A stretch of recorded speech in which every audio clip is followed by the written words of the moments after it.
Professor Lakshman Yadav ji बातचीत करने के लिए हैं। इनसे समझने का प्रयास करेंगे। सबसे पहले तो आज कल अखिलेश यादव को सीबीआई की नोटिस मिली है और दिल्ली उनको पेश होना था। इस पर आप क्या कहेंगे? ये बीजेपी से समझौता करने का एक तरीका है। आज अगर अखिलेश यादव जी और जैसे देश भर के तमाम विपक्षी दलों के नेता बीजेपी से डर जाएं, झुक जाएं, इसके लिए इस तरह के दबाव की राजनीति होती है। ये एक तरह से तमगा है कि जब भी तानाशाही दौर होता है, ऐसे वक्त में जालिम तानाशाह सरकारें विपक्षी दलों के ऊपर इस तरह की तमाम लोभ, लालच और डर की कार्रवाइयां करती हैं। इसका एक पैगाम ये है कि आप ठीक रास्ते पर हैं और आप जनता की लड़ाई लड़ रहे हैं। क्या लगता है कि इस प्रकार की चीजें चुनाव जैसे-जैसे नजदीक आएगा और बढ़ेंगी? बिल्कुल बढ़ेंगी और ये इनके इन प्रकार बीजेपी चाहती है कि वो फिर से सरकार में रहे। लेकिन जनता के मुद्दों पर जो पीडीए की बात करते हैं अखिलेश यादव जी, 90% वंचित शोषित की बात करते हैं। उनको हक, अधिकार और न्याय दिलाने के लिए जैसे-जैसे लड़ाई मजबूत होगी, वैसे-वैसे इसके विरोधी और संविधान के खिलाफ जो लोग हैं, वो और दबाव डालेंगे। लड़ाई कैसे मजबूत होगी? दिन ब दिन तमाम आपकी पार्टी के नेता लोग पार्टी छोड़ रहे हैं, 6 विधायक छोड़ दिए, स्वामी प्रसाद मौर्य राजनीति चले गए। में बहुत सारे लोग आते-जाते रहते हैं।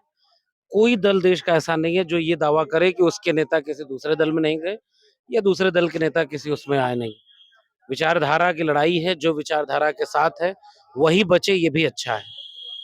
अभी बहुत हमने अच्छा। थोड़ी देर पहले ओम प्रकाश राजभर से बात की। उन्होंने साफ तौर पर ये कहा कि अभी सपा के बहुत से बड़े नेताओं को ओम लेकर प्रकाश आएंगे। राजभर जी जितना बोलते हैं उसमें से कितनी बातें पूरी होती हैं।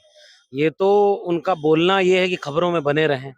बहुत सारे वादे उन्होंने भी किए थे, बहुत सारी चीजें हैं, लेकिन इस पर जाने की बजाय हम ये चाहते हैं कि देश की जनता ये चुनाव लड़े।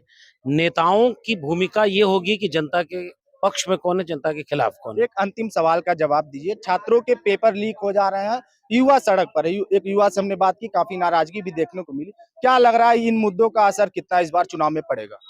ये इम्तिहान इस चुनाव का है कि देश की जनता किसके किस मुद्दे पर चुनाव में वोट देती है।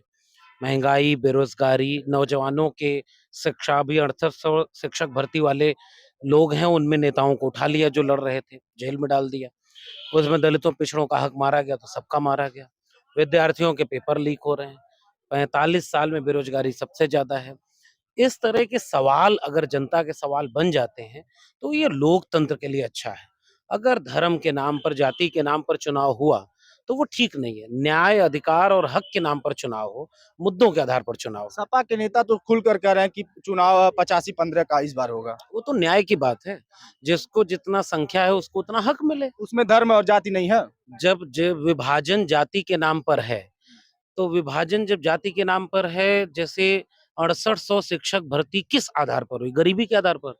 आरक्षण 4% हुआ। संविधान टूटा कि नहीं? ये संविधान की लड़ाई है।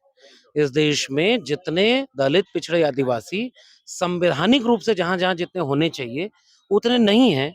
उनकी बात करना संविधान की बात करना है। संविधान कहता है सबको सबका हक मिलेगा।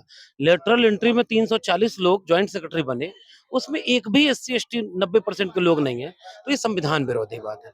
तो 90% की बात करना, पीडीए की बात करना, संविधान को मजबूत करना है। इसलिए लड़ाई संविधान की है। बहुत पीडीए धन्यवाद। एनडीए पर हावी होगा। ये नारा विपक्षी दलों का है और निश्चित रूप से हावी होना चाहिए। बहुत धन्यवाद धन्यवाद। हमसे बात करने के लिए। तो ये थे हमारे साथ लक्ष्मण यादव। इन्होंने साफ तौर पर कहा कि पीडीए एनडीए पर हावी होगा और इन्होंने हमसे बातचीत की। ऐसी तमाम अन्य खबरों के लिए हमारे साथ बने रहें और देखते रहें हिंदी नेटवर्क। धन्यवाद।